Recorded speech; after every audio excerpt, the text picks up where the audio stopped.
friends as well. And because of that, yeah, I've had some kind of built-up tension, as I said, and it's kind of boiled over. And yeah, it does. It's frustrating in so many ways. Of course, it's difficult when you're younger because I had an inner knowing and an inner knowledge that I didn't know where it came from. And I've said this before. And then I hadn't developed it sufficiently to articulate it. And then you then start reacting in an angry way, or it always comes out in some way, the frustration that builds inside. And we have played their game for far too long, all of us that have our own story. It's time they listened to us. Right. We've listened to them and their rubbish, and they're repeating false narrative and their history. It doesn't apply to us, because basically everything is being proven to be a lie. Right. But in this country in particular, the history relating to America is nothing like the real history. It's chalk and cheese. And so that's difficult again. And then as you get older, I imagine you always find there's one or two who come to you. Did you find that, or was it much later? At what point did you find an ally, so to speak? Or did you? Maybe in college I found somebody who I could really talk to about this, but people who also experience the same stuff as we all do here also have their own inner issues they have to work out with. So a lot more than I think more other people show. And so that particular person, I don't know what's really happened to him. So, it was just dealing with their own issues, and they sort of left my life. But for the most part, I really haven't found an ally to talk to about this particular stuff, especially some of my earlier memories or my past life memories that I've had. Yeah. And for me, I'll start off with the fact that I do have a lot of past life memories where, especially one in particular, I was on my deathbed, and I remember my wife and daughter next to me. They were crying because I was dying, and I'm not quite sure if it was this planet or another planet, but it was really familiar with the Hindu or Hindi culture, and that was just something that came to me. And I remember just saying that I had a really fulfilling lifetime and that I was ready to go. And then just some seconds later, I kind of went out and died. And I remember people, other relatives, rushing in the door trying to see me as I was going. And there were other lifetimes too where I remember being very abused, but a lot of that particular lifetime I think is blocked, my own protection, where there was a lot of negativity, but it was a lesson that I needed to learn at that particular point in time. And there were also some other lifetimes that I remember where they were learning experiences, and I would get together with, I don't know if you would call them soulmates or friends, but I would get together and I would say, okay, I'm ready to go on and move to bigger challenge. And one of the biggest memories that I think I've had was I was at this sort of place, this kind of white shiny place guarding, and we were heavily attacked, and I ran away. And when I was running away, I was really running toward the lower dimensions or whatever you call them. I remember looking at different places, and different planets to go to because I felt really bad about what happened. And one particular place, and this is relating to Stonehenge, and this memory actually came to me after I was, after a couple of years, where I was at this planet. There was some ritual being performed at some Stonehenge-like site, and there was a young child in the middle, and there was, I guess, a ritual to draw another soul in, or to entice the soul into this body. And I remember wanting to go into this particular body because there was a lot of energy I used to repel whatever was chasing me. I just remember being chased by some pretty nasty enemies. And I remember incarnating into the body, and all of a sudden the ritual stopped, and that really screwed me up because whatever it was, I didn't have enough energy to repel whatever the hell was attacking me. And then I left, and I eventually ended up here. And it's a little bit heavy, but I'll go into it. But I remember... You're doing okay, keep going. But I remember after that I came here, and I looked at this planet and realized everything was backwards and twisted, and it was very, very bad. But I thought it was a really cool place to make up for anything bad that you've ever done. Like, it was a really... it was a planet where if you came here and you did good work, you really kind of improved your karma, or whatever you call it. You really made up for a lot of bad experiences. So I remember coming here, and I remember incarnating into the body I was right now, right in front of the preschool when I was like 3 or 4, and then, it was like 1, 2, 3, I was here. I repelled whatever was attacking me, and whatever the hell was following me was all over this planet as well. So, it was like nasty-looking demons, completely deformed, I guess is the best way of describing it. And just after that moment, I was in this crowd, very lost, until my grandmother eventually found me and brought me home that particular afternoon from preschool. And that for me is a very defining moment in my life because I don't know whether I joined another part of myself, merged with another part of my soul here, or whether I incarnated into a body that didn't have a soul, but that kind of memory really stuck in my mind and really kind of defines who I am at this point because it really helped me, whatever happened there, remember a lot of the past life memories that I've had. And since that time, too, I've had a lot of other experiences that I can confirm from talking with family members. Although I don't really go heavy into this with family members, if we talk about seeing particular entities, there was one point, and I'll go into this next, where when I was younger, still living in Queens, I would see these white orbs. And these white orbs, I thought they were human orbs. I thought even one might have been a dog. And when I was awake at night, I pretended to be asleep when I wasn't. I would see these white orbs all over the place. And for whatever reason, I knew there was a boundary that existed between my room and my parents' room toward the front of the house. So there was a boundary for these orbs. I also had a memory that these orbs died in a fire in a house. This was a very, very vivid memory that came to me after asking about how did these entities come here and are kind of stuck here.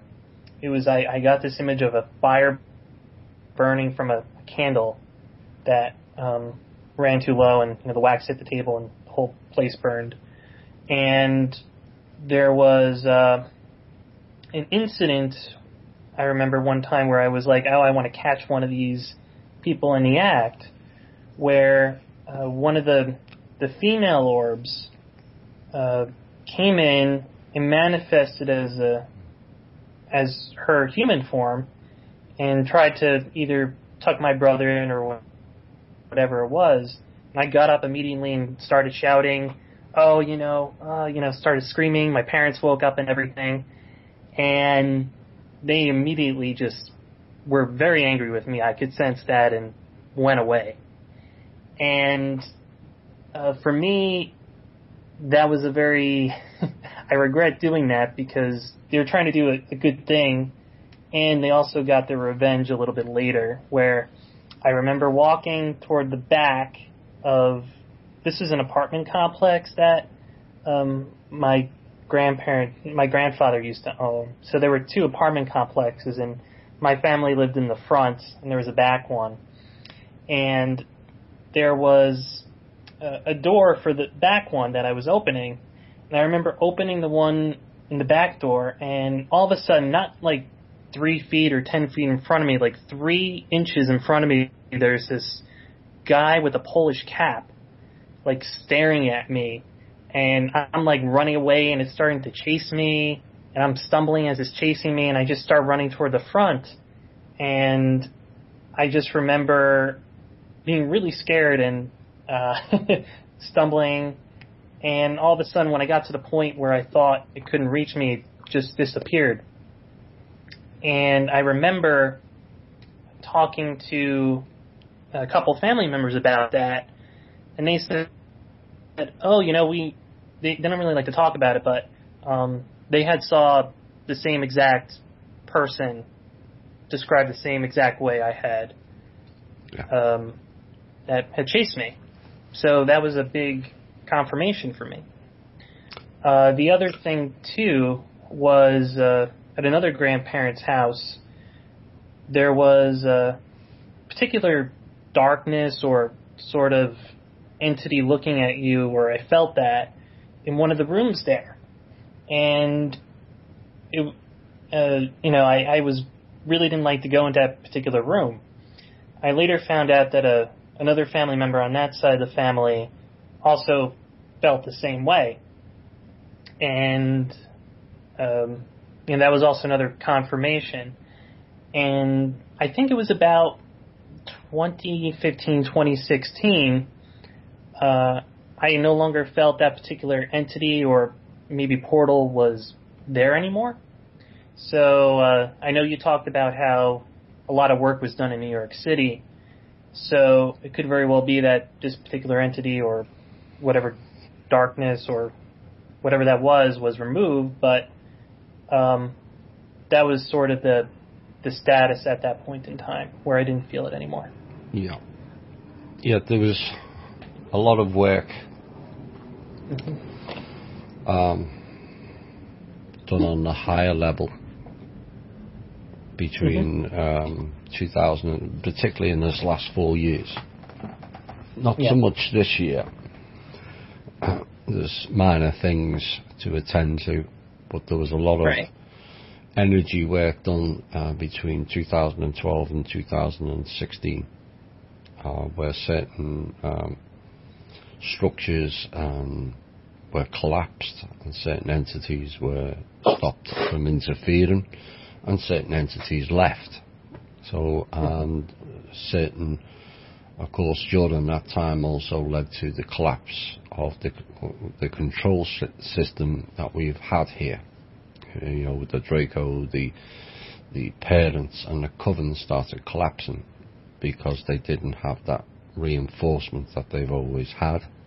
And there was a lot of work done in those, particularly 13 and 14, that have brought us to this point now.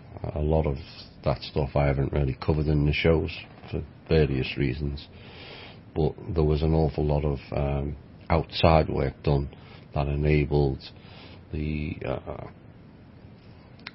to level the playing field, because we're dealing with a lot of dark magic, a lot of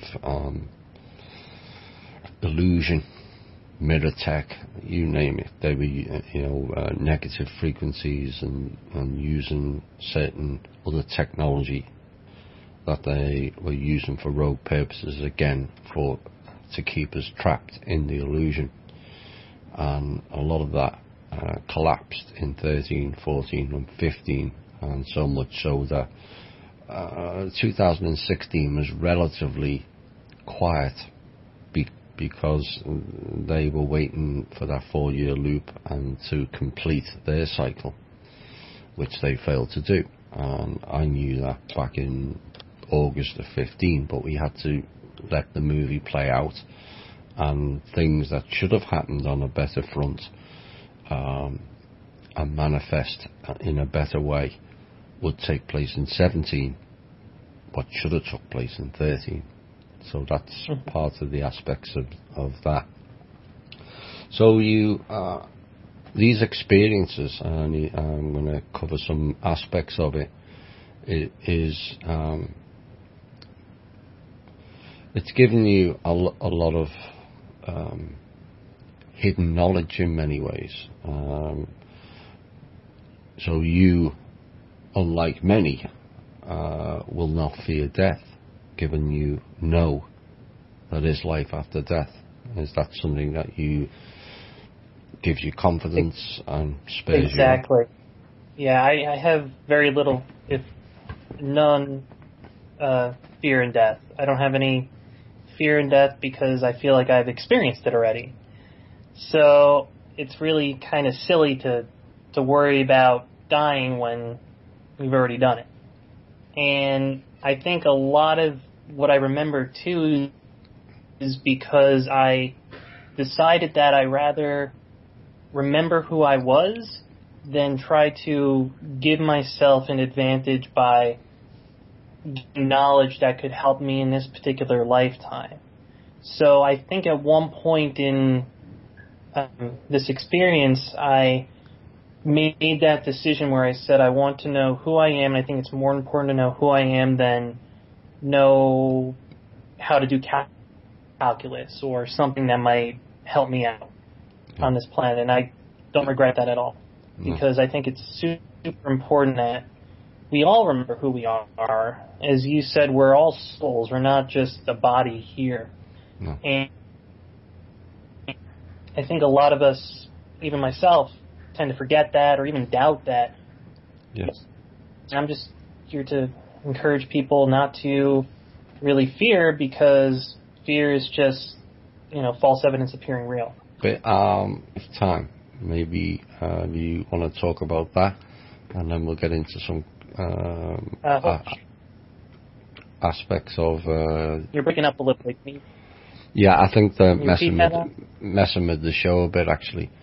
You mentioned you had no change there then, a strong connection in a past lifetime to a certain individual, and you may have played a similar role. Yes, I've always had a connection with St. John the Baptist and his story, and I really didn't know his story a bit until later on, but I've always had this connection with it, and I felt like I played that particular role where I was there to go out to really kind of to help reveal the truth for people, to be that particular person to aid in that, and just go forward with that in my life. Kind of the same thing. I think St. John the Baptist was also exiled to an island at one point and left there, and I kind of felt that this was the same thing I had done in a previous lifetime. And I don't say that I was St. John the Baptist, because I feel like this script that's being played here, it gets played all over the place. Yes. And I think it's not unique. It goes throughout the whole. Like, if you look at different scripts that have played, the Jesus script or whatever. I mean, the Jesus script has been played I don't know how many times on this planet alone. Yes, absolutely. Let alone maybe on other planets or elsewhere. But I just kind of felt that was a very big and important role, and one that I really liked in past lifetimes, although I don't really remember too much about it. I kind of felt like that was one of my favorites and one of the connections I've had to. And that was more of a memory I've learned later as well. So some of the memories I've had of my past I started out with, but others I've asked for and I've gotten them when I needed to. So do you feel your previous lives, you may have been a teacher of sorts, and this is probably why certain people struggle at school, because what they're teaching is rubbish. Is that some aspect, do you feel? I think so, yeah. I think learning a lie is really difficult because it's so contrary to this inner belief that we all know, and there's resistance from your whole essence to fight that indoctrination. Yeah. I don't know if that's the best way to describe it, but there's that's why it's so difficult to teach young people. But eventually, if you pound them enough, and especially if you pound them since the day they're born or even before, it can be very, very hard to fight that. Yeah. Because at certain points, some people have more resistance to it than others. And yeah, I never believed the whole, this is how the story in the Middle East was. I mean, at one point I did, but then as I learned and got older, that story, I didn't really stick with it. It really unfolded on itself. And I would here and there write on my tests some essays that weren't necessarily in popular opinion, so to say, especially relating to Palestine and Israel. So those were some ways I was able to kind of outlet my the frustration I had over the lies they would teach you, but there weren't really too many ways of doing that. So in essence, before we go into the rest of your story, for the likes of people who listen to this show, the last 4 to 5 years has been extraordinary in many aspects to find out you're not alone, you're not a conspiracy nut, you're not insane, and there's lots of people around who have had similar experiences but have been chastened into a different way of life than they naturally want. So is that something you've gained from over the last 4 or 5 years, seeing so many people now wake up and have the courage to come forward and speak and say, this happened to me, I didn't really believe that the dream time is real and it's not, and all these doubts, and suddenly these doubts are all being eroded away. Is that something you felt? Absolutely. I also felt, especially from the past people who have come on your show, more courage to tell my story.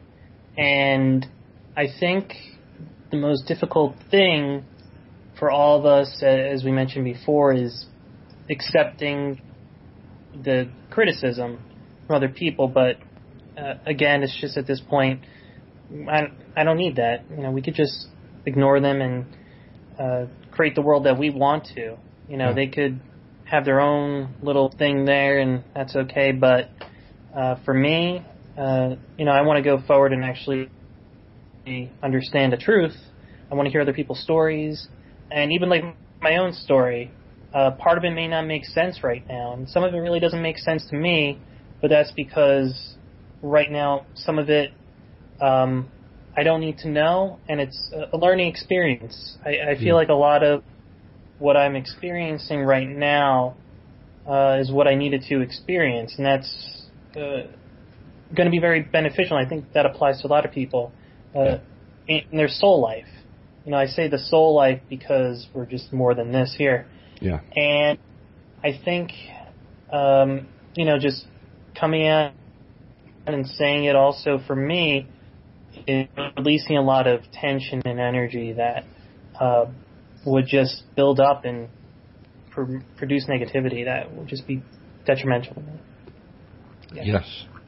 So, I think it kind of gets overlooked as we all get bogged down with negativity at times. There's so much evil and bad going on around the world.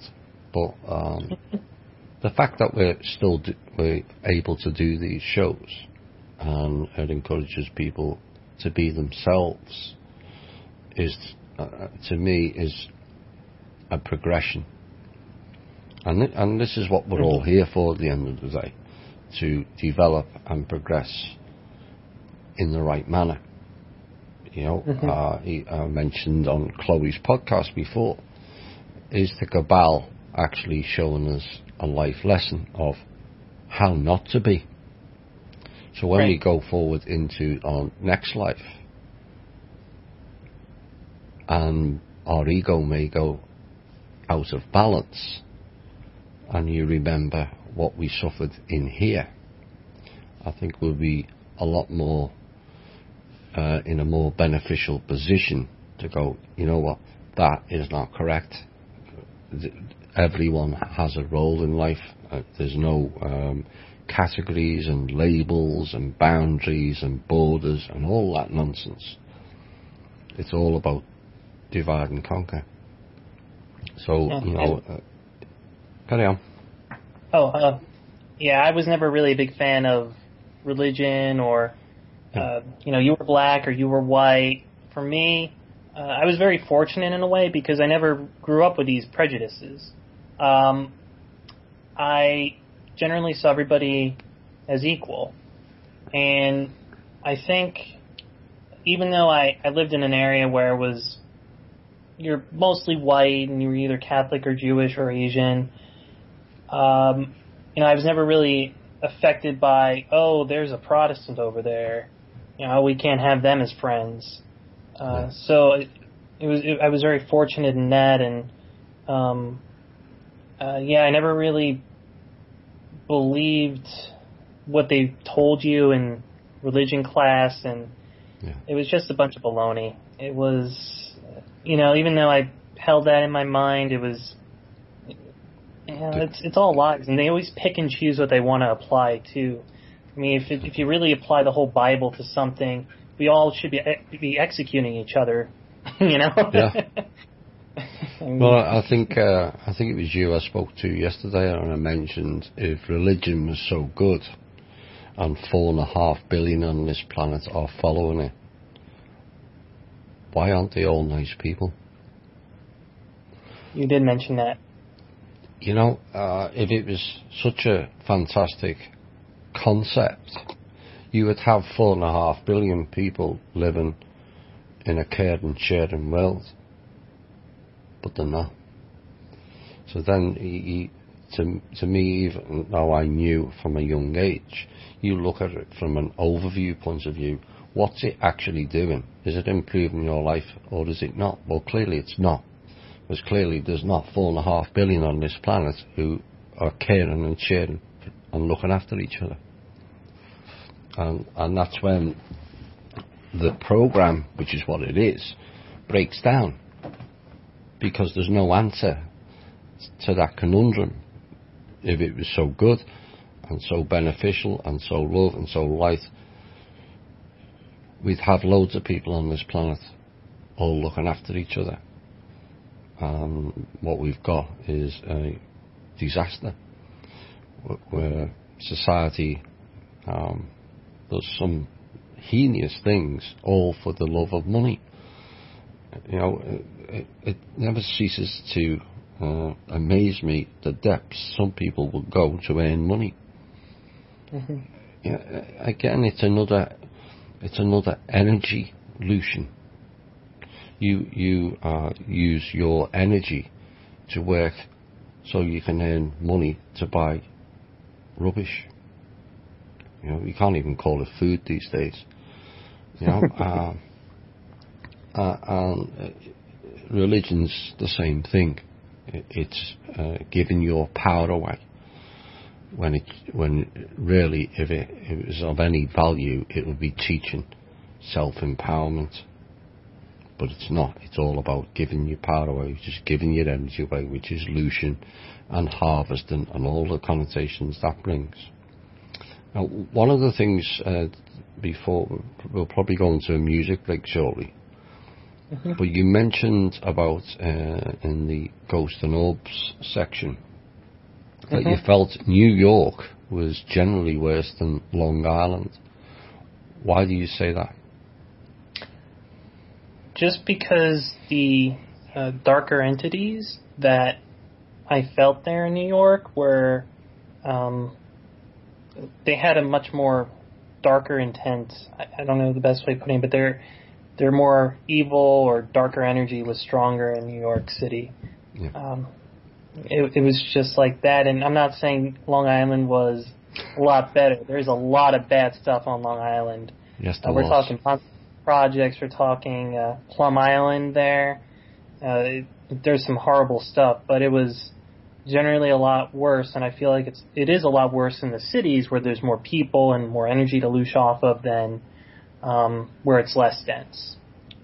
Yeah, well, we covered, and Chloe's covered in a document about egregores, and New York is littered with them. The statues and the cubes and all kinds of other symbolic buildings. And of course it was also the landing stage, Ellis Island, and some of the atrocities that went on there when they were bringing people from Europe and other parts of the world here, and all that pain and anguish. And it sticks. It's the energy that sticks. But, so that's why New York is worse than others. And then, of course, you've got the UN building, which is massive egregore, because it's part of the control system. And, people will always blame, New York's kind of a hotbed with hot, temperamental people. You've got the Italian and the Irish who have a temperament issue in general, and then you got the Jewish aspect who are told that they're more special than anybody else, and so you've got right from the off. You've got a mix there that's not going to work well in harmony with anything, and they do this deliberately. Make no mistake about it, they do it deliberately. And but Long Island, oh boy. Oh yeah. I can't even tell you how corrupt the county I is in. I think mostly the eastern part of Long Island is a lot worse than the western part in terms of these projects. Yeah. But they largely got dealt with in around November of 13. Cobra talks about plasma weaponry, and that's where the main plasma beam was coming in, and that was coming from the higher dimensions, and that's why that particular island was so strong. And that weapon or that system was largely rendered mute in late November of 13 or late November of 14, just before Bush Senior went into hospital. They are related.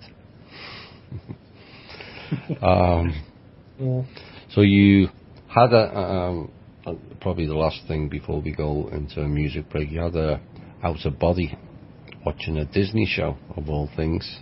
Well, that's another egregore in itself.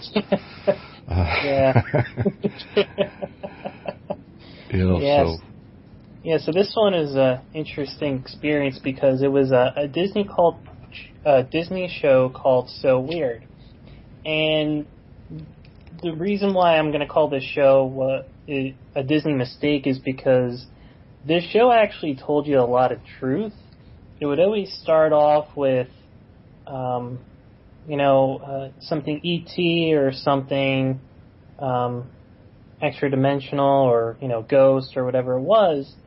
And I actually replayed the show recently. There was a lot of truth in there that may have woken me up, but there was one particular episode I remember being so scared of that it actually pushed me out of my body. And I remember seeing more of these reptilian-like beings. Yeah. Instead of these more black orbs that were there. They were more reptilian. And, you know, I don't remember too much about what happened, but I remember floating, like, right above my body and just being super scared about that whole thing.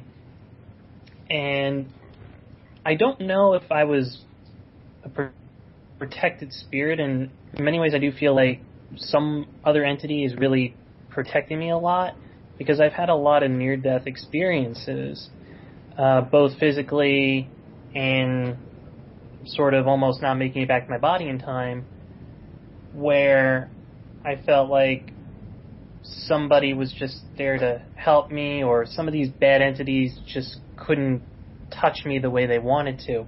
Yeah. But I remember just the thing about that experience I remember is seeing those entities, those more reptilian-like entities, and one of them just kind of pushing me back into my body at some point, and, you know, being back to where I was.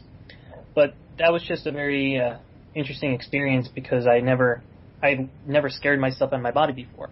I mean, we talk about scaring the living heck out of us. Yeah. Scaring ourselves out of our body, but I literally was scared out of my body at that point. And do you feel that was a past life? There was a trigger in there that was a past life memory? Well, the scene was some sort of ghost attacking the main character on the show, because the ghost was jealous of humans. So that was basically the scene. And pretty much she almost died, but her father, who was dead, his spirit came to save her, pretty much is how it went. Maybe it could have been some sort of trigger. Something to think on. Yeah, it could have been. Well, basically, the ghost world, or the ghost realm, you know, is all around us. Right.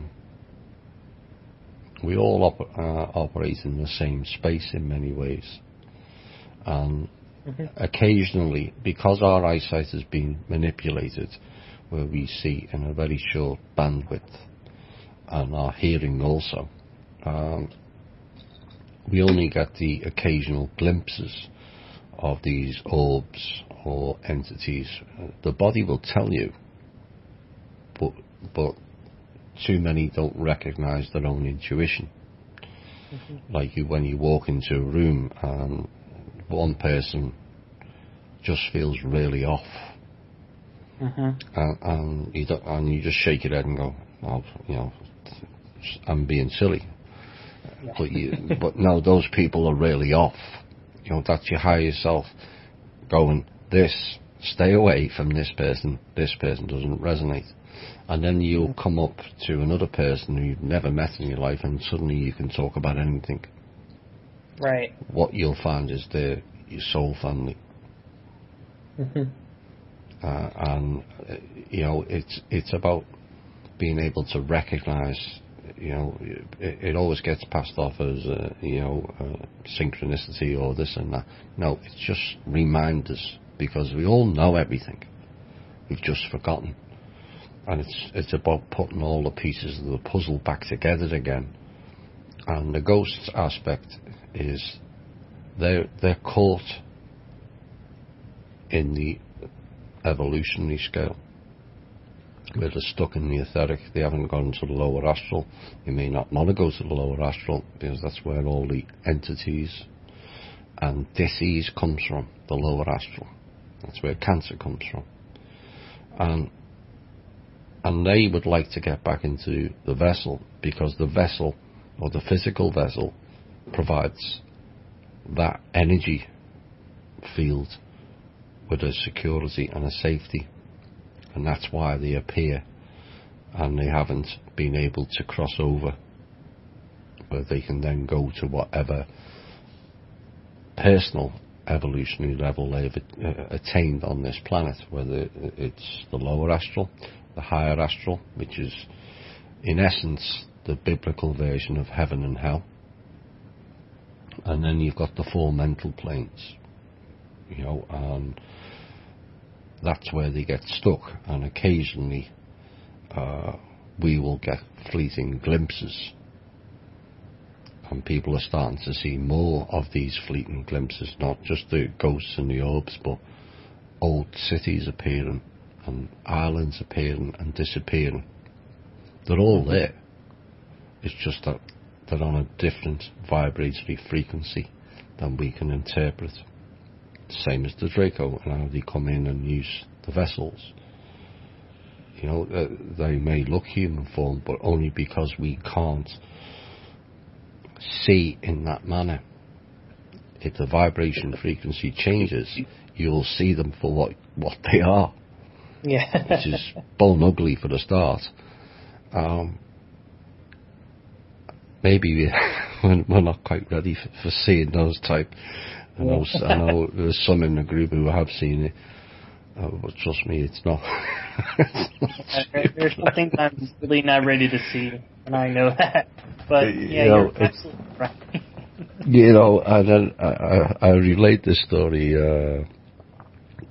on one of the shows. I think I may have said it in private, but I'll say it again.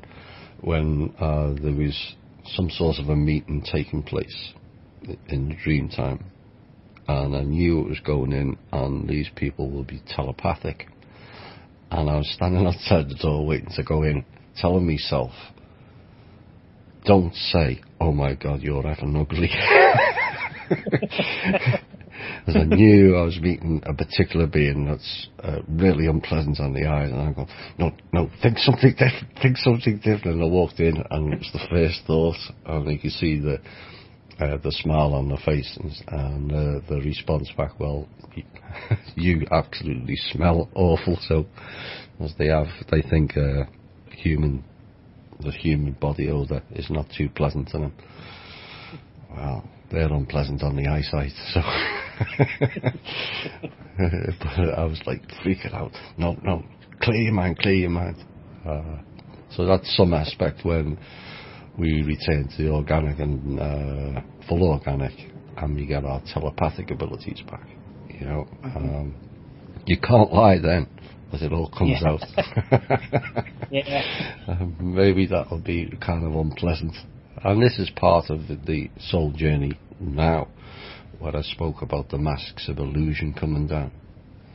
Because they have to come down for us to experience the real truth. How can you demand truth from governments or the Cabal or the history makers when you're not truthful with yourself? It's not really stacking up, and so a lot of people have now asked for the truth, and we are getting it.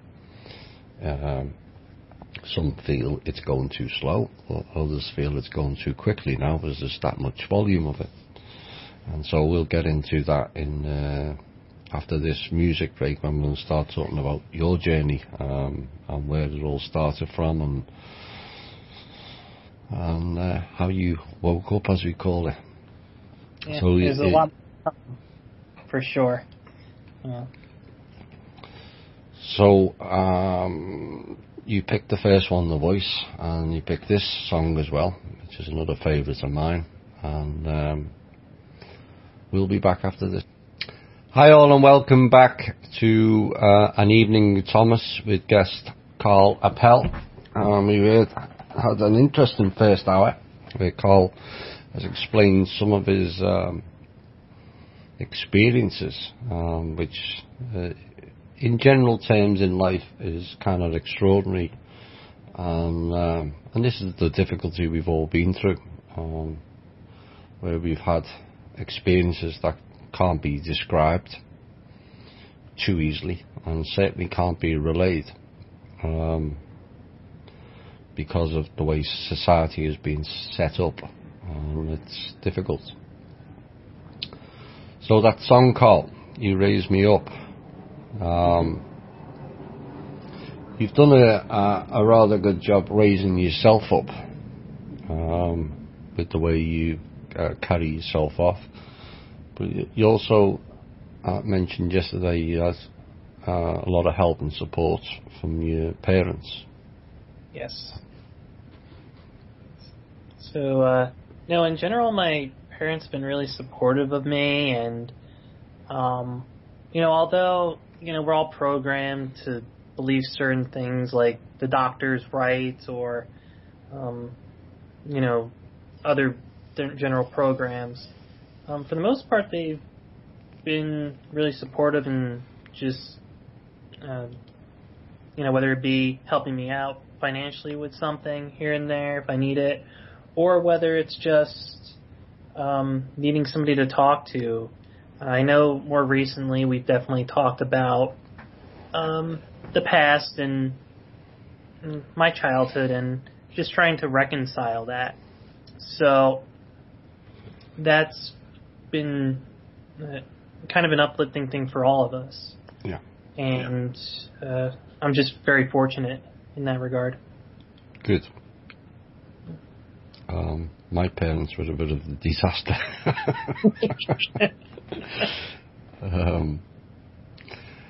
It was a different time, different country as well. It's a lot more. It's not as open in Britain as it is here, where you can at least express yourself. It's a lot more restrictive in England. And in essence, the people police themselves over there, and not in a good way either. I felt badly restricted, and it was one of the reasons when I came to America the first time, how different I felt. It felt like home, and I could just be myself. But my parents, my mother is making an attempt. She's now asking questions and seeing things differently, which is good, but it's still, you're still picking and choosing what to say and what not to say. That's the difficulty. So you've gone through some of your experiences, but what really started you on your real journey?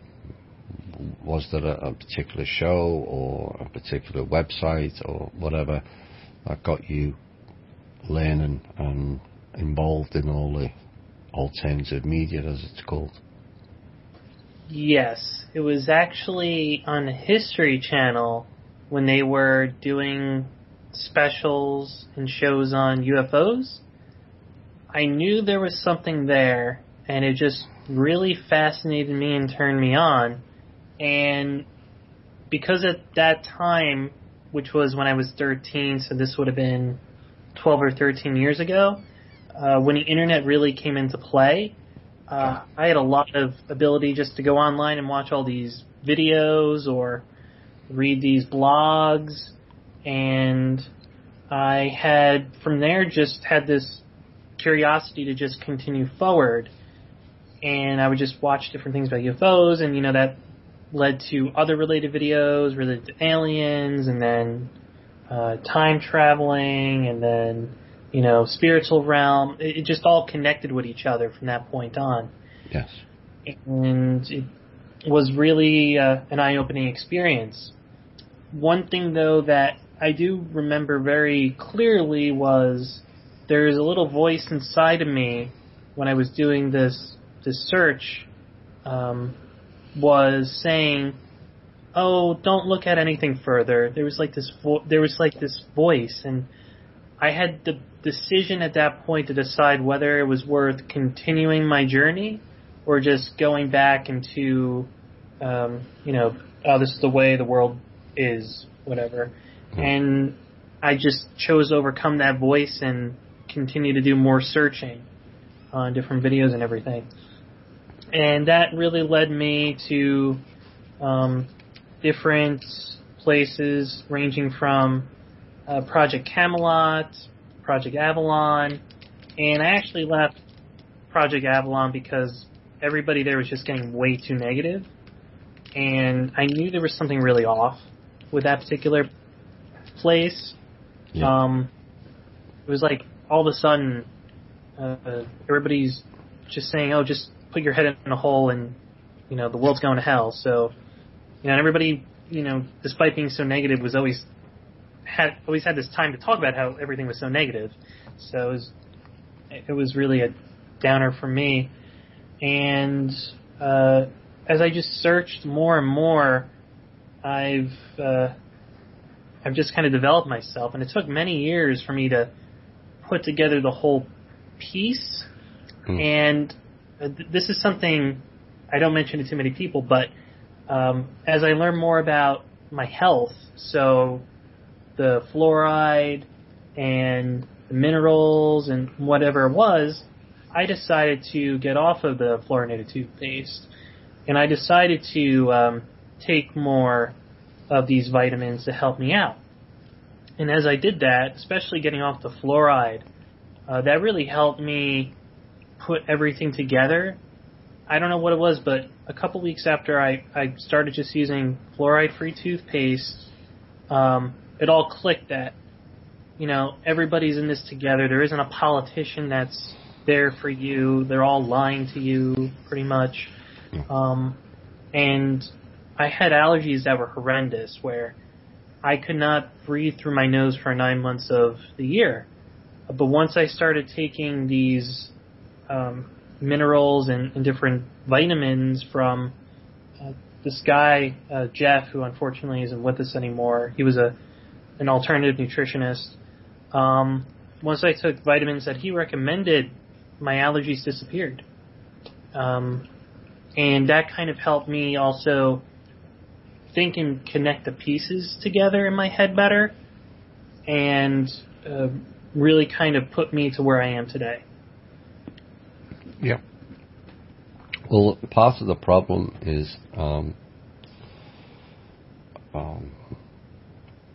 we have many deficiencies in the diet because the food, particularly the GMO food, is about stripping the vitamins and the nutrients out of it. So in essence, you might as well eat a cardboard box. And that's the reality. And the body needs a whole range of different chemicals and metals to make it function as a proper unit. And this is why the likes, you said, the guy's no longer with us. They're bumping these people off, the holistic people. It's why they got rid of all the native people, or committed genocide on the native people all over the world, because they had the oral history, not the books.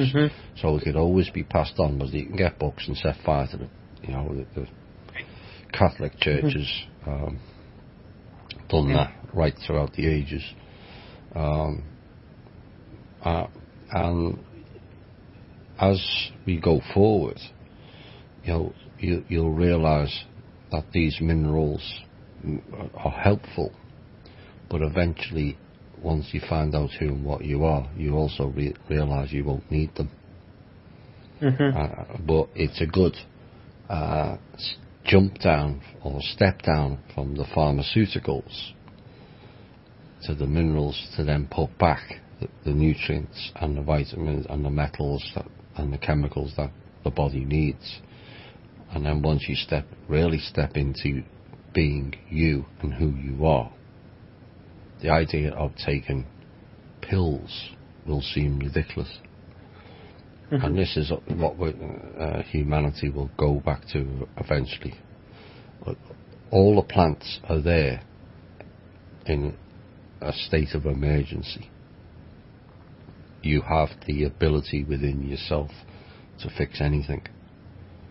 And of course the pharmaceutical people and the insurance people don't want you to know this, and this is why these people in the holistic are being killed, because once people find out and start moving out of their financial tyranny, which is basically what they're doing, and you can get yourself into a better state where then you are more responsive to the spiritual side, and once you reconnect with nature, and then you can make the next leap and go, you know what, I remember who and what I am, and I can go and fix that particular disease by doing this, just by your own thought process. And to a lot of people that's kind of off the wall, but I've seen it done. So, fluoride's one aspect. We've got the issues with the chemtrails and the nanoparticles, and we've got the issues with the food being not food. Cheese these days is like plastic. I had cheese that tasted like plastic. I'm telling you, it was like the cheapo cheese, and I didn't realize I grabbed it. And I mean, I'd rather have had plastic than that, I'll tell you. So, it's pretty bad, especially with it's like you don't even feel full because they don't have the minerals. No. So you want to get more and eat more, and then that causes you to spend more. So, and that's part of the whole. And also to go out of balance and go overweight, which is the one way to bring in more disease. So then you stay on the wheel and buy more pills, and then you go on a diet, and then you miss other things, and it's just spinning wheels all the time. Yeah. But cheese, that's not what it used to be. I'm sure the milk and credit cards, and you just shred it and put it into the cheese. It's just not cheese, is it? So you've been living your life with an autistic brother, which can be challenging. Can you talk a bit about that aspect of it? Do you think that's some of the causes of what we just described may have also played into that? Well, I don't want to blame anybody in particular. Because we're all part of this system. But it could very well be, and I say that because, I don't think it's just one particular cause. I think it's a combination of certain things, because a lot of people are very mono as, vaccines equal autism, where it could be vaccines plus GMOs plus chemtrails equal autism, or some combination of it. And I think a lot of people miss that part. Yeah. And it's kind of detrimental to me because, at least I see it as detrimental because, you're trying to make it simple to explain, but a lot of times you need those other factors involved with it to show the proof of it. And, for me, it's, I don't like to just say it's one cause, because there's a lot of different things. A good point you've made, because even myself I can be guilty of that on the show. But I often talk about the sleight of hand, the hidden. They'll push one thing forward, and that's the hand you see, but you're not seeing the puppet. It's the same thing, vaccines has been proven to cause autism, but it hasn't caused autism in every child. Why? Because genetically we're all different. Exactly. And so what may cause vaccines may be the cause for one child, but that same vaccine might not be the same for 8 or 9, but may cause other issues, given what's in them, which then can lead to autism or other diseases, which is the way, and again, you're back on the wheel. Then you need their drugs, then you need their diet, and on it goes. Hmm. Yeah, and it could very well be. I really don't have enough information about, hey, what could have caused it, but could have been a bad diet. It could have been vaccines. It could have been chemtrails starting at that particular time. I don't really know, but there is definitely a huge spike out of nowhere where, what was it, 1 in 10,000, and even today, it's like 1 in 20,000 Amish get autism, but it's somehow 1 in 100 or 1 in 50 for everybody else, and nobody even ponders to think, why is that? You know what I mean? It just is like, so we're just going to ignore this here and, in trying to find the particular causes for it. And it's because, for the most part, they sort of know the correlation, but they don't want to say because it's going to lose them a bunch of money. Yep. And it's going to expose them. But, yeah, it could very well be. A lot of the issues is people, I've covered this before, but it's important to reiterate this over again, is people think they haven't got the capability of doing X, Y, and Z, when in reality they've gone off a different alphabet altogether. The idea that certain drugs are genetically related is not something that's even prevalent in the awake community, never mind the sleepers. And they have, with the research, was they have a lot of the old knowledge that came from the Atlantans, was they were the geneticists, and of course the Draco were also meddling with things, whereby a certain drug can wipe out one whole race. One of the ones that was mentioned in a piece I got is they've got a vaccine or a drug that can wipe out the black race overnight. Mm-hmm. And it's getting people to understand they have that capability. Then you get to the core of, well, are they bumping off just the homeless people, or are they deciding that they don't like Irish people, or they don't like British people, or they just don't like anybody? But people need that knowledge, is they have the capability to produce drugs or vaccines that can wipe out a specific target, and that's something that people need to consider. It's like technology. People think, oh, it's the future. No, it's the past, and long past. It's just they introduce it at certain times for certain agendas, and none of it is really for our benefit. So getting back to your brother, I know with autistic children you need a lot of attention. So was that difficult for you? And it was, because even though my mother was a stay-at-home mom, she needed to spend a lot more time with my brother and trying to help him out than she could with me necessarily. And that, in some essence, was good for me because I had more freedom to be on my own and actually go out and explore these certain things. So when I was a teenager, for me, I wasn't, I didn't have mom necessarily looking after me the whole time or trying to monitor every single thing I would do, because she was spending a lot of time with my brother. Yeah.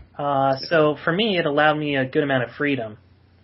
But yeah, in certain aspects of it, there was a lot of time I didn't really have with my mom, because she was just helping with my brother, and it was rough for her. I think it was more, I feel very bad for her in many ways, because, she was a victim like my brother, just from these agendas out there. And it's rough because I hear not only is my brother autistic, but I hear so many more people having autistic family members. I have to believe the numbers are higher than they even tell you. Yeah. Whether it's autism or whether it's some other disease related to that, where you just can't function as well in the mind. It was difficult, and it was more I feel bad for her and my brother than anybody else. In the past I did blame her for certain things, but really it was whatever I did wrong or thought needed to be done, it's really like my fault, for things that I wanted to do or things that I didn't get to. A lot of the things that I wish or could have occurred, they're really my own fault, and I'm not trying to say, oh no, you didn't really do anything wrong, but a lot of times we like to blame other people for our problems. Yep. When in fact we have to look at ourselves and say, you know what, I'm here today at this particular moment. Am I looking at the past to say, something 10 years ago could have been better and I'm upset about it today? Or am I going to move forward from this point in time and make the world that I live in the world I want to live in today? Yeah. And so I'm choosing now to move beyond whatever issues I've had in the past and just live in the world I want to today. And, there doesn't need to be any more conflict about what could have been or what is, or, it's about moving forward in this present moment and creating what we want. But in essence, from an overview point of view, whilst you may not have been happy at the time, that your mother couldn't spend more attention on you, and it all went to the brother. In essence, it also long term helped you to be personally responsible for you. Is that something you're experiencing now? Yes, to be personally responsible and to have the opportunity to have more freedom for myself. Yeah. I might have not had the opportunity as quickly to be where I am today if it wasn't for me at a younger age just being more independent. So in that regard, it worked out, and I just want to put that out there. I don't really blame anybody for the past anymore.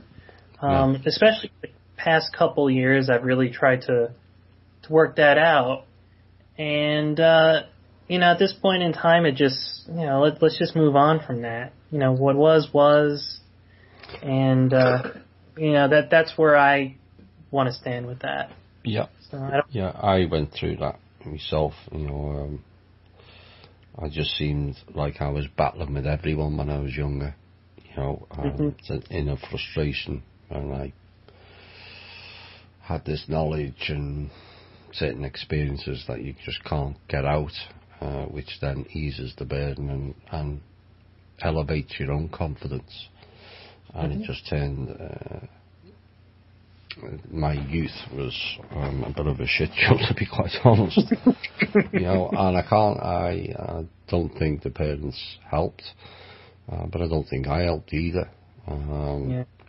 And some of the teachers certainly didn't help. I just felt you then become almost paranoid where you think they're targeting you. And yes, I have been targeted for various reasons. But also you got to look back and go, well, I wasn't exactly an angel either. I did play a significant role in it. And it has a snowball effect. That you get a reputation, and none of the children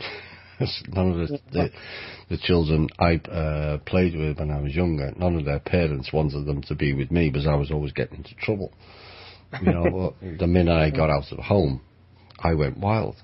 because it was too restrictive in home and it was too restrictive in school. I was kind of a free spirit. So I see where you're going with that. Yeah, and I know too, for me, I used to bring home these school projects that my mom would help me out with, and she would really get upset with me because I would always tell her like a day before it was due or 2 days before it was due, oh, I have a big school project that is due. And that didn't help me. I could have at least told her a little bit sooner than 2 days or the day before. So so I totally yeah. So the next topic we're going to go into is a bit like Back to the Future. Mm-hmm. So can you tell us your experiences, because you had experiences, what you've described as time traveling. So can you relay some of that? Yeah, I think this was definitely, it wasn't time traveling per se, but it was more of a manifesting, the time traveler of some sort. So I was on the internet one time and I was doing a research, or I was watching videos on time traveling. And there was one particular guy, and I can't remember whether he was related to John Teeter, but he was like a middle-aged white guy with glasses. I remember his face, but I can never find him. He was talking about time travelers from the year 3700 or something, but also more recently too. And I was just so fascinated with this idea and thought that for really the first time, and probably the only time as of now, I had this very pure creational energy in my heart that I felt. It was really pure creational energy, and I knew that's what it was. And I really had this strong thought about meeting one of these sort of time travelers. And this guy was talking about there being a special symbol on the car, and the car was out of shape at the time, and whatever it was. And I remember having this just this pure creational energy, and for about 15 minutes, 30 minutes, I was just thinking about this with this energy, and I went to sleep in bed. Might have been a couple days later, so 2 to 3 days later, and this is a kind of a theme in my life where a lot of the creational things that I've manifested, especially further back, they're actually quicker now, took 2 to 3 days to come up, and I think that was what you had mentioned. Yeah. There was some car outside. It was a really out-of-place car, and it was just right in front of the driveway. And it was, I remember, and I usually don't notice anything outside, but I noticed that particular thing outside. And about 20 minutes later, it was still there, so I just decided to go outside and see what was up. So I went out there, and I went to the car, and I just kind of knocked on the window saying, hey, everything okay? And the guy was in a little bit of a panic, like, oh no, I'm going to get going, whatever. So it looked like he had some sort of map of the area that was like a hand map that was completely different, but I recognized one intersection. And then I realized there was like the symbol on the car that I saw in the videos and everything. And, it was all really quick, but I saw it, and then all of a sudden he, got out, and then, he just went away. I didn't mention anything to him about me thinking he was a time traveler or anything like that, but I was like, oh my God, I literally saw everything that I thought I would see if I saw a time traveler. It was the symbol, the car was out, it was like some car I'd never seen before, and all that, and I've always thought I manifested that particular moment in time where this time traveler, the creational energy that I had manifested that instance, and so that was sort of my time traveler experience that I've had that I really never talked about. So, time traveler is kind of the popular theme to put out and the proper terminology, but these experiences are not time related. And yes, we're used to linear time in here, but there's also lateral time, where there is no time. And so you've put out the thought form and the energy that you want an experience, and it hasn't gone into the linear, it's gone to the lateral. So you've got a flat line, which is the linear, and time goes on and the clock goes around 24 hours, and you've got a vertical timeline. And this is where some of the magic comes in, how they can mess with time, as we call it. And this is where some of people who go out, as we call it, during the dream time, end up on the lateral. And not always do you remember when you come back.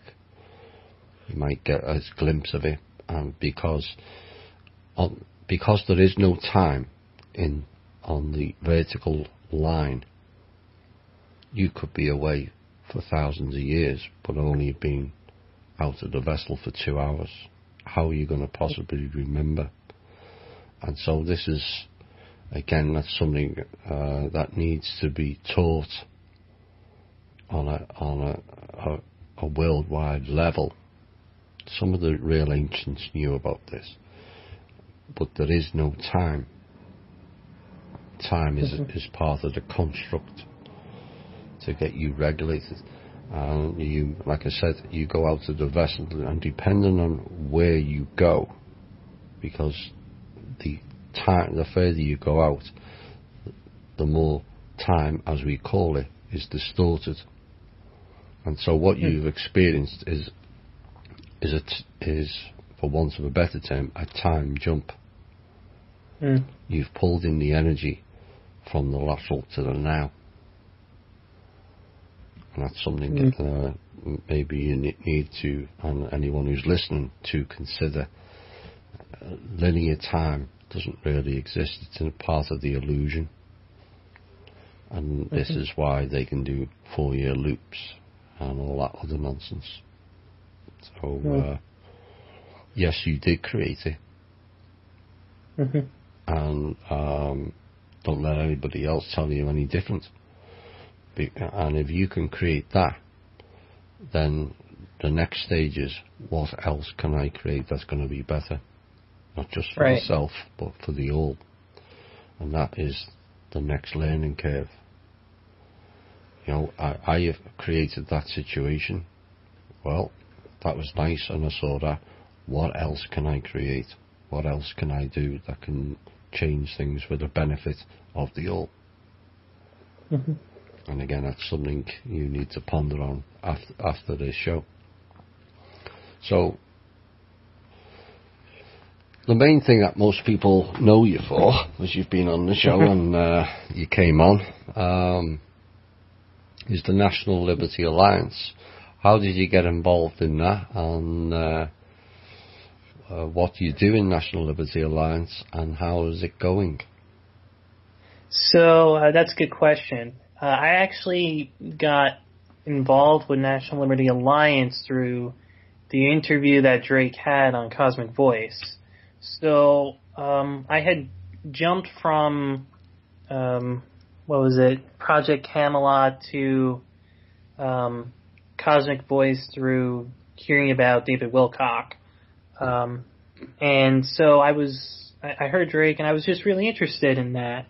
And this was about 2012. So from 2012 to, I want to say 2014, I had listened to Drake probably weekly or bi-weekly. I was just really interested in what he had to say. I was in the false illusion that things are coming in 2 weeks. I was in that. I mean, I'm not going to deny that.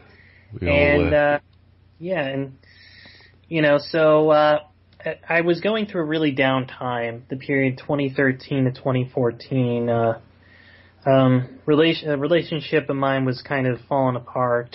I had some other bad things happen to me, like there was a tumor in my leg that had to be removed. I nearly killed myself in a car accident. It was just bad thing after bad thing. Yeah.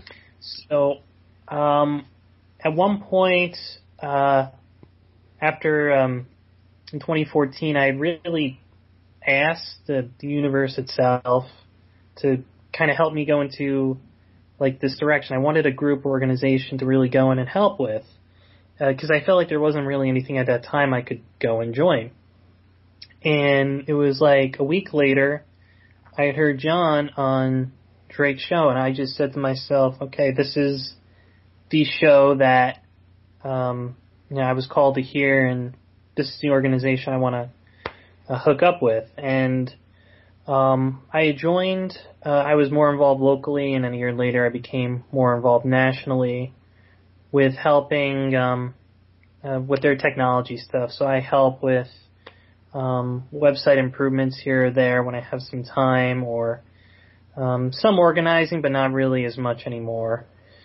And as time went on, we got involved with different things. We tried different strategies.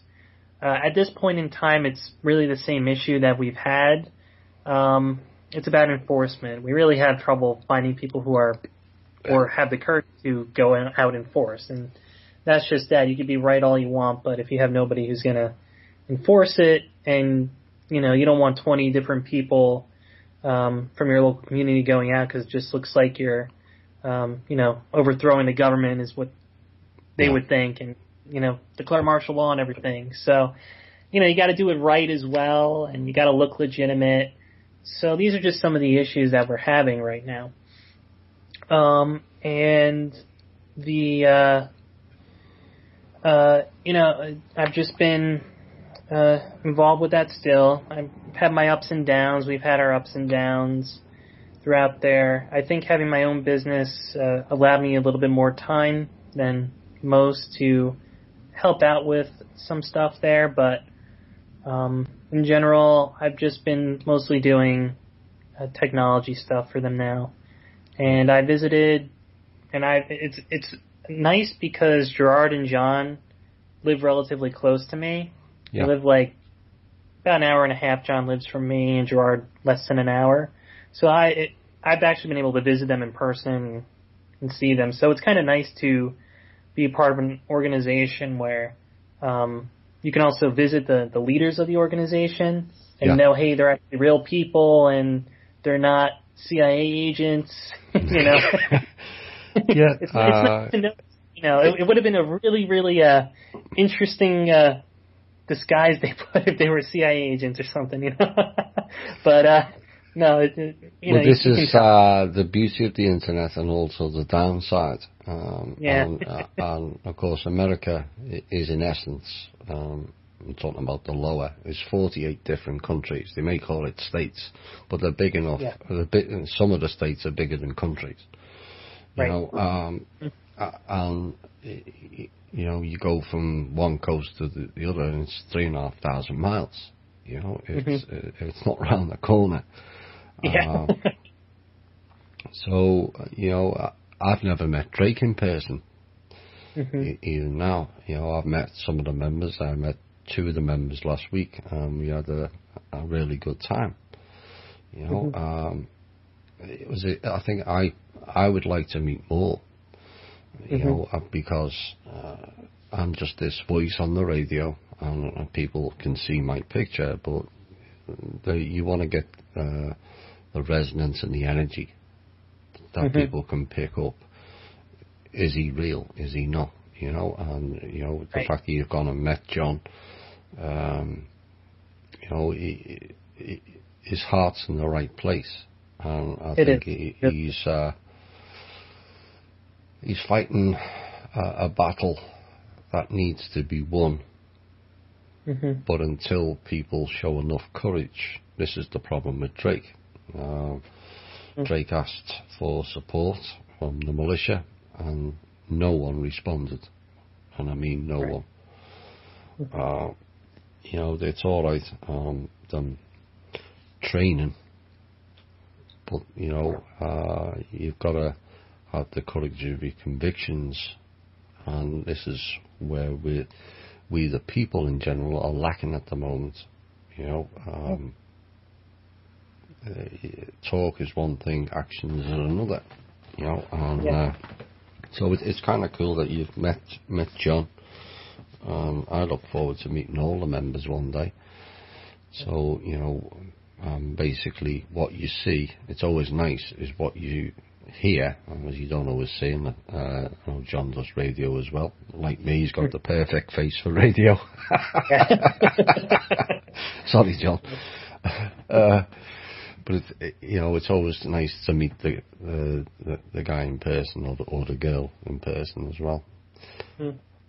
So, has John done anything? We're probably due to bring John back on, or yourself, to give an update. Maybe we'll leave that for another time. But where are we going to go next? ET disclosure. Oh yes. So for me, I think one of the biggest moments was this was when I was really in my my lowest point in 2014. I had gone to the same place in my college, just looking up at the sky, just kind of asking for something. And I remember I was there for like 3 straight days, and nothing really happened the first 2 days. And then the third day, I was seeing everything moving in the sky, different colors blaring. You know, it wasn't an airplane going by, let's just say. It was a lot more than that. And I felt somebody was responding to my request just to see something out there. So for me, that was a very big moment in my ET disclosure, because, you know, I don't need somebody to tell me that there's extraterrestrials out there. I already know that for myself. Now, which ones are there out there? I don't really know for certain. You know, it could be, I'm sure there's many, but do I know if there are ones that look like Humpty Dumpty, or do I, you know, or are there ones that are furry cats? I'm not quite sure, but I know there are definitely some out there. So that was my ET disclosure. Yeah, well, the reality is, whatever you imagine already exists. Yes. So if you imagine elephant beings or cats with human bodies, they exist. Well, we already know that from the hieroglyphs. There's cat beings on there. Of course, there's the dog and the bull and all the others that were, you know, that's not people's imagination. That's what they were actually seeing after those monuments were built, or energy machines, as per the pyramids. You know, the idea that the tombs, you know, when there's no tombs, no bodies or tombs ever been pulled out of there, is again part of the illusion and part of the lie to cover up the history, or to continue his story and not our story. So it's good that you have had these experiences, and it's also even better the fact that you are not waiting for somebody else to tell you what you already know. This is a big issue I have on the THI show, is if you've had these experiences, don't be waiting for me or David Wilcock or Obama or Trump or Putin to tell you what you already know. This is part of the problem of humanity on a bigger scale, where we don't trust our own intuition, we don't trust our own heart, we don't hear our own voice, or the little voice, which is actually the bigger voice, not the little voice. And it's all this mistrust. So I'm pleased to hear that you're not waiting for anybody else. It's important, you know. Right. So you've had some dreams about ETs, so you have met some of them. Is that something you wish to talk about? I mean, I've had dreams about, like one dream about being abducted, but that might have been more of a manifestation again. I don't know whether it was I was actually physically abducted, or It just was I met ETs in my dream time. But I've had some experiences with that. I've also had some experiences with demons in my dreams too, or nightmares. Especially around the tough years, 2012, 2013. There were a couple times where you had mentioned you had some times where we were really heavily under attack. Yeah. And I was, looking back, I'm like, yeah, I was really heavily attacked during those years too. Like with demons trying to get me, and a couple times I didn't think I was going to make it to my body, but I did. So, those are my experiences with that. But I think, what was it, ETs? Yeah, for the most part, I really haven't had too many experiences with meeting ETs in particular. Just either in dream time or whatever, whatever I saw. Question for you, which you may have to ponder after the show, but sure. Do you not consider, because you over the last 2 hours now, you talked about dark energy or dark entities and demons. Do you not consider all of them might, in the real form, be ETs? And that's the terminology. It's a more easier way to explain it rather than talk about the ETs. Yeah, it could be, but then they're more terrestrial than, well, I guess some of them might actually be terrestrial in some ways. But yeah, no, you're right. I think you're right about that. Part of the problem is the ET is kind of a broad sweep. Right. Yeah. And which means extraterrestrial. It means they're not from here. They're not from Terra. But there's beings described as ETs that are from here, and they've been here a long time, and they're below our feet. And are still described as ETs, and some of those beings are some of the clowns that in previous time played the gods. And so there's that aspect to it as well. Right, I think anything else you want to add on the ET disclosure? Before we have another music break? And then we'll go into some... Good. Right, okay. This is another selection by Carl, and this one is... Hi all, and welcome back to the final portion of An Evening with Thomas, with our guest Carl Appel.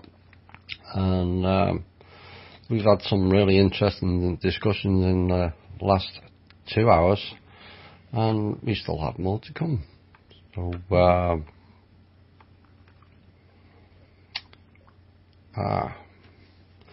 So, the dream time.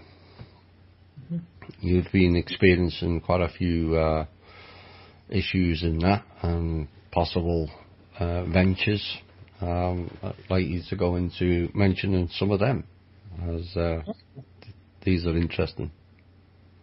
Yeah, so I'll mention to you one of the more recent ones that I've had, and I also had one last night, which was pretty interesting too, but the one that I had recently was after one of your shows. You're talking about Saturn and there being AI around there.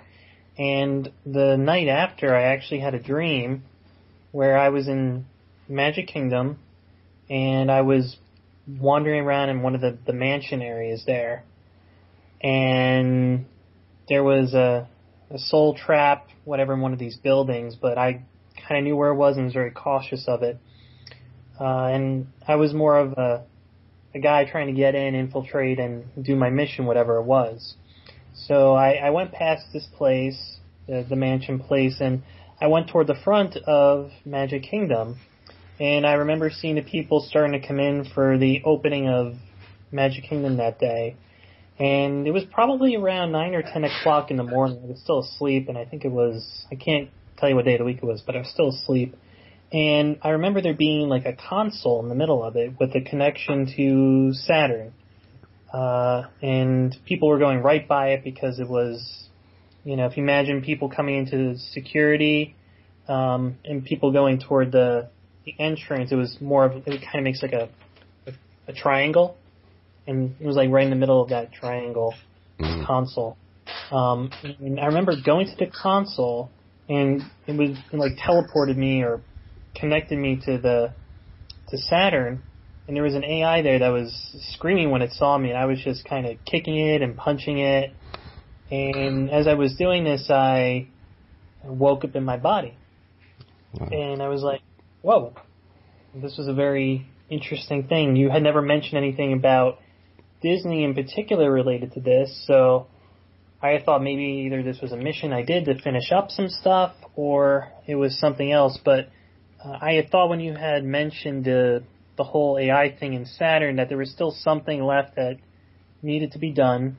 I wasn't quite sure what it was, but I felt something like, there's something that still needs to be done a little bit. And maybe that was just something I had to finish up on my own that night. That's quite possible. Disney,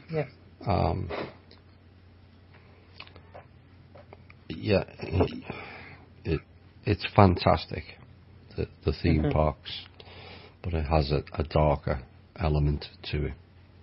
Yeah, the energy I thought, going from there was going directly to power the Saturn AI, whatever it was. It was like directly used to take your energy and push it to that, and I was trying to destroy that link or AI, whatever it was. Disney also has the contract for ET disclosure. So it's not just a theme park. There's other elements to Disney. They call it the Magic Kingdom for a reason. And of course, people are now becoming aware of some of the issues with the children that goes on there and has been going on. And also, a lot of people don't know about the tunnels that go under Disney and some of the incidents that go on there. Now, the one in Orlando, which is not too far from here, also has tunnels that go through to the military. And this is where they play their magic. And so there's darker elements to it. The Saturn AI, as far as I'm concerned, is no longer an issue. There may have been residual. It's like an echo rather than a real event. So you may have been seeing the echo of what it was, or what you had to experience that to then absorb it within your knowledge, so then you can go forward and go, well, that's now been dealt with from your perspective. But the Saturn and the Moon matrix again was something that was dealt with when I mentioned earlier about the higher levels back in 2013, 2014. There was a lot of that type of work ongoing at that time. Soul traps went down, plasma weapons were removed, and the being that Chloe covered in her podcast today was removed at that time. Satan,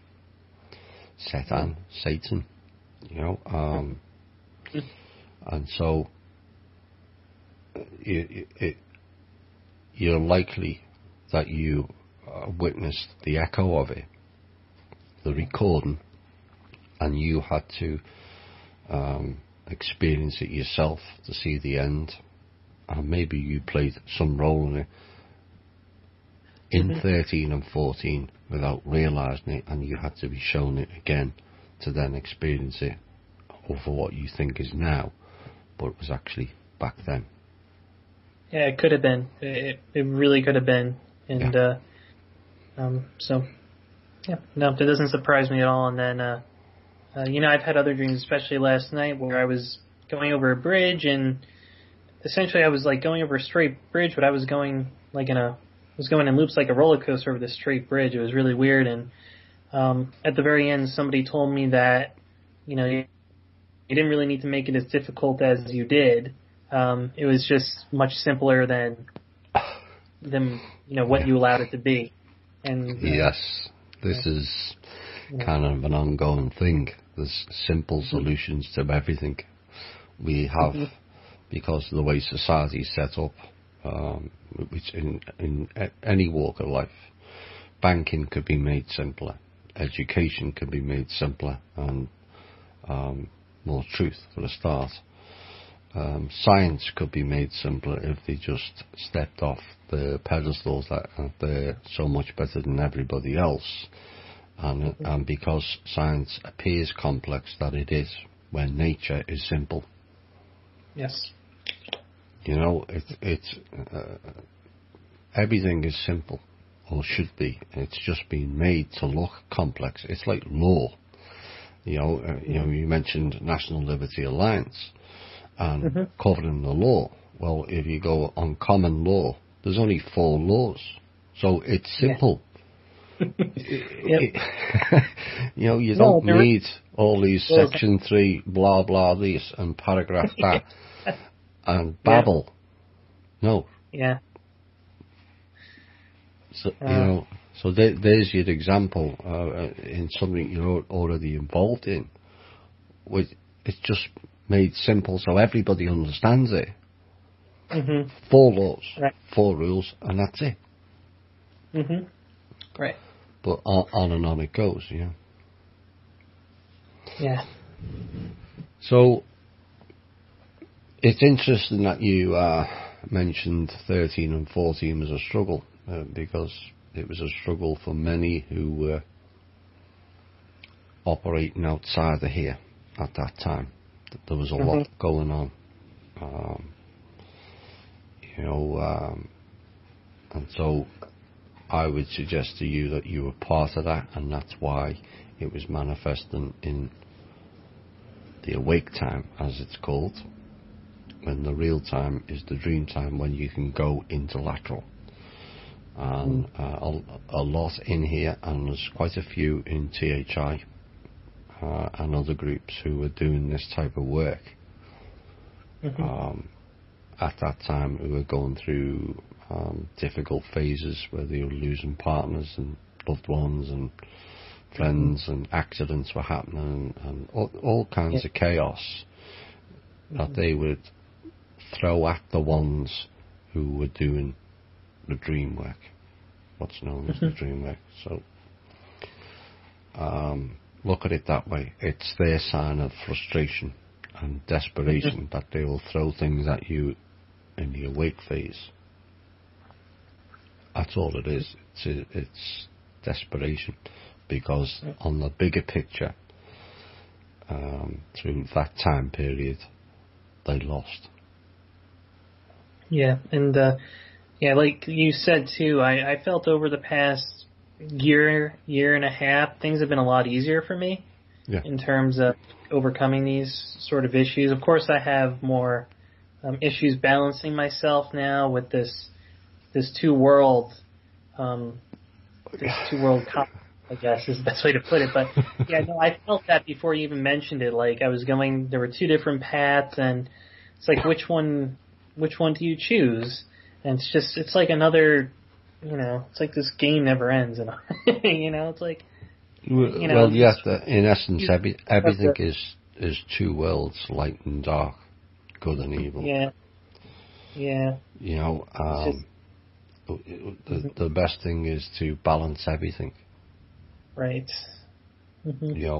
People talk about we live in a patriarchal society, which is one of the biggest illusions on this planet, because we don't. We live in a matriarchal society, and everything's inverted. You inverse, universe, same. It's all a play on words, and And it's not about switching from matriarchal to patriarchal or vice versa. It's about the aspects of masculine and feminine in both sexes merging. Where, we as males have a feminine aspect, and we're encouraged, or we have been, though it's changed in the last 30 years. I think that there's a lot more men who have developed the better side of the feminine aspect, whereas the females have developed the worst side of the male aspect. And that's been part of the imbalance that's taken place over the last 30 years. You know, and but the two worlds, you know, you've got the sleepers awake and the sleepers, and their reality is just not the same as ours. So there's a disconnect right from the off. They don't see anything. Maybe they can't see anything. Maybe they're not even real. Yeah, because that could be. Because of the simulation and the mirror tech, that we've created this situation of how we overcome all these hurdles and go on to being a more developed soul on a higher level. Yeah, no, I agree with you on that. There are certainly some people where I just don't get it. No. You know, they just don't make any sense. They are okay with one thing, and then when you produce something else, it's just, whoa, can't do that.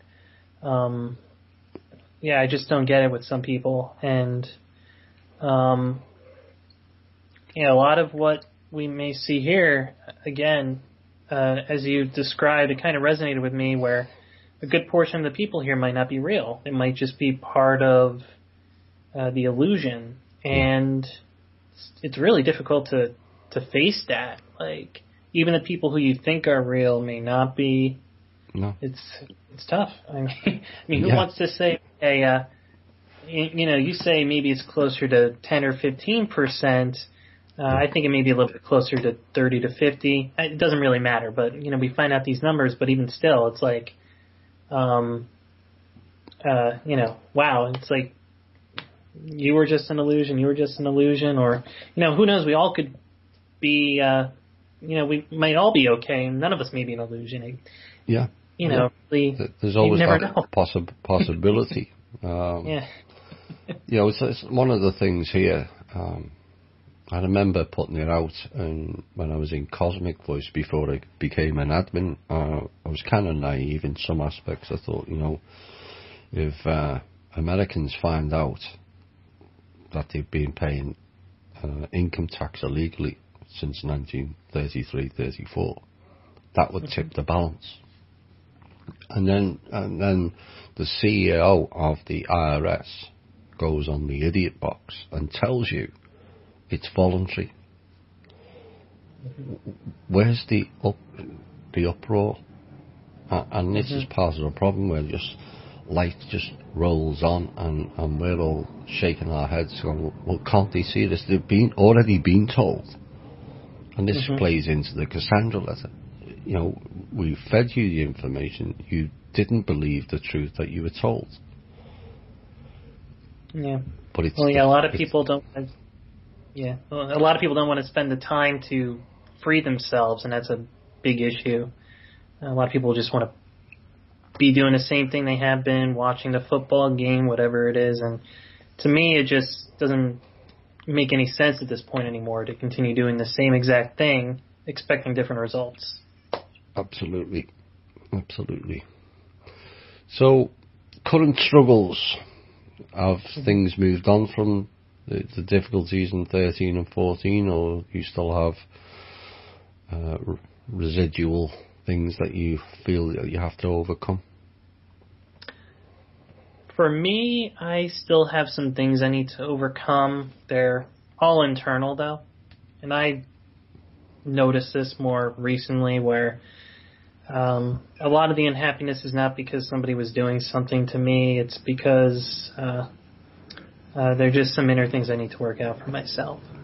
And I think it's just really difficult because we've been programmed in certain ways, and it's still deprogramming myself. That it's still that process I need to go through. Yeah. So this is one part of it too. I love to share my experience, but I think a part of doing this is also deprogramming myself and the fear that I have of expressing my thoughts. Absolutely. And it could very well be that some of the things I say may not resonate with me in 10 years, and that's okay. But a lot of it still will, and I will have even more information then. And that's just how we need to experience life. We just keep learning and trying to figure out the real truth and make our world a better place. And that's really what I'm about. Yeah. Keep opening the doors in the dream time is my hint. Mm-hmm. Yes. Because that's your next jump in evolution. Mm-hmm. Many people, you mentioned earlier that you would run away from a situation. Mm-hmm. Doing it in running away from a situation in the awake world is not good, and it's certainly not good in the dream world. Mm-hmm. You always turn and face it, no matter how bad it is, mm-hmm. because you will always overcome it. Mm-hmm. And then it comes back into the awake world, and the vessel has more confidence to challenge, to deal with the challenges of being in here and what we have to face and put up with. Mm-hmm. Running away from demons doesn't remove the problem. We have to turn and face it, because we are more powerful than them. We are more powerful than the Draco. Yes, they've got technology and all the fun and games. But if they were more powerful than us, they wouldn't feel the need to control us. Because people who want to control others do so out of fear. And so when you're in the dream world and you're facing certain things, whether it be demons or greys or ghosts or whatever, turn and face, don't run. Mm-hmm. Unless you're heavily outnumbered. And even then, you can still come through it. Mm-hmm. Yes, I totally agree with you on that, and I think a lot of us don't realize just how powerful we are as humans. And, I mean, I've always felt that we're just really much more powerful. And I don't mean to sound egotistical or anything as a human, but we're a lot more powerful than most other beings out there, yep. Even without trying. And that's just because I've always felt, and you've kind of said this, we're very close to creation. Yes. And we just put our intent in the right direction, we can easily overcome any enemy that comes our way. They don't even stand a chance. So, I think it's all about, like you said, opening ourselves up more, especially myself, more in the dream time, kind of understanding that, and really evolving in that direction. Good. So you went through, about 4 years ago, you mentioned you went through a similar situation, and the loop is real. Yes. Yeah, the loop is real. Yes. It's been, there's a lot of difficulties with potential relationships upcoming that may be challenged, but we'll see how it goes. I have the feeling that this time it'll be a little bit better, and that's what I'm trying to do. I'm trying to get out of that situation, or at the very least, if it does occur, deal with it better and respond more in a positive way than a negative way. So that's the best I could do, and so I think a lot of us too, if we just do that, we'll realize that we get out of these loops, and I have the feeling that's one way to kind of get out of these loops. In essence, we are. Mm-hmm. In linear time, we're not. In essence, we are. Mm-hmm. And that's why a lot of people are now enjoying going to sleep more. Mm-hmm. Because all the limitations that you apply in the awake time are not there once you go to sleep. Mm-hmm. So people who want to fly, there's many members who mentioned that they fly in their dreams and they would love to fly. That's all it takes, maybe one a time in the future we'll realise that the dream is the real time, and this awake version is actually the dream time. I know that's going to mess with some people's heads. But then this is what these shows are about, is empowering people to get the courage to come forward with their stories, which is their truth. And if people don't choose to believe it, that's their problem, because it's your story, and it's working through the different aspects. What does it all mean? We've all gone through this when we've had particular dreams. What does it all mean? And where does that fit into this piece of the puzzle? And it's a slow learning curve, but then every now and again there's a spurt. In the last 4 years, and particularly the last 18 months, there's been a spurt. Mm-hmm. It's been quieter on the fighting layer, I'll call it, because a lot of those type of things were dealt with 2 to 3 years ago, 4 years ago, and prior, but there was an escalation then of the takedown. And of course the Draco left a few idiots in here that have since been removed. Mm-hmm. And so it's now all up to us. And yes, we're dealing with some very psychotic, mainly human, not all. But we've got to learn to come together and overcome that. And shows like this will give you confidence to carry on with what you've been doing. Believe in yourself, because that's what it's all about at the end of the day, is what you believe happens.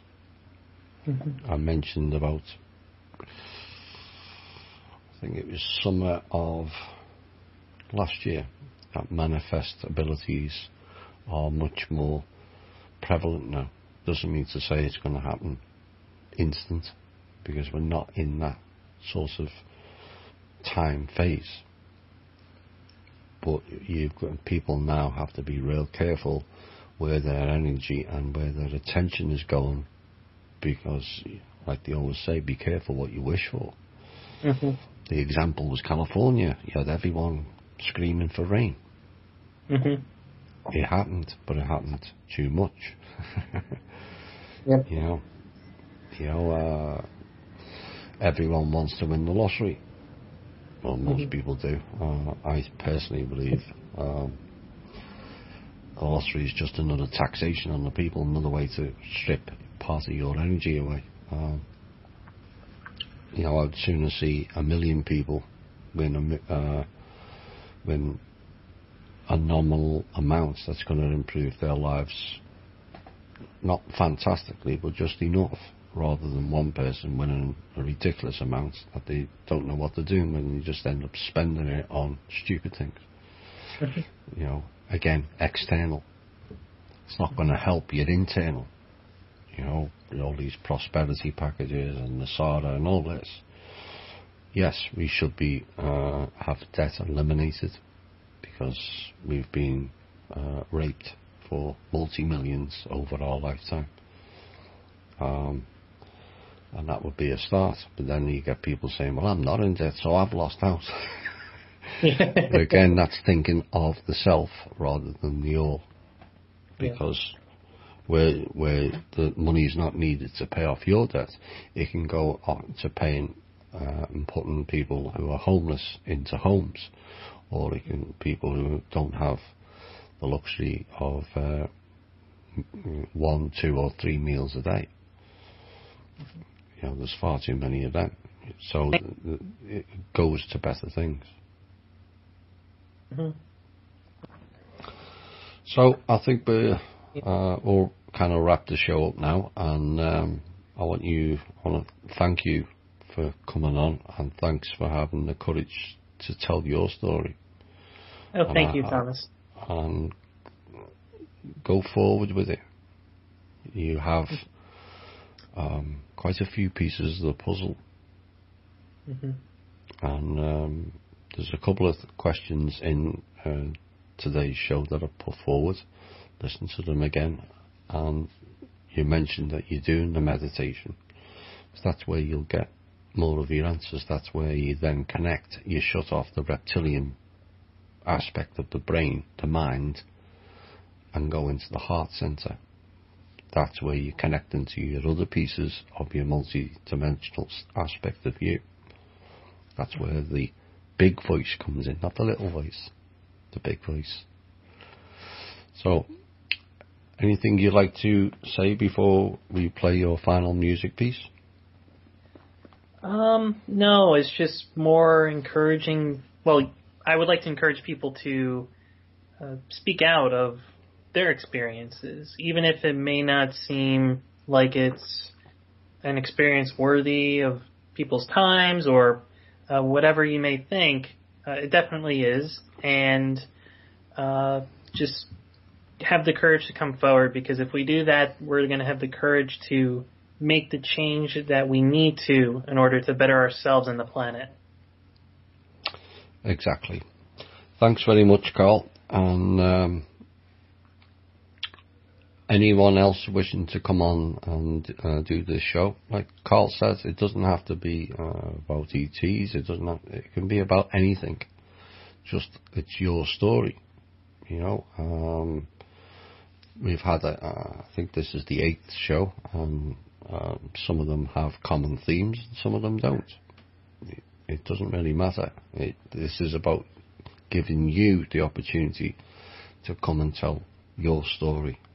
And your story then becomes our story, not his story. That's what it's all about. And Carl will go away from this with greater confidence in himself to then, and who knows what he can achieve.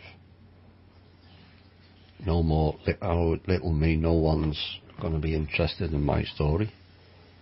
Well, this is the platform for telling your story, because you haven't been able to tell it to anybody for most of, if not all of your life.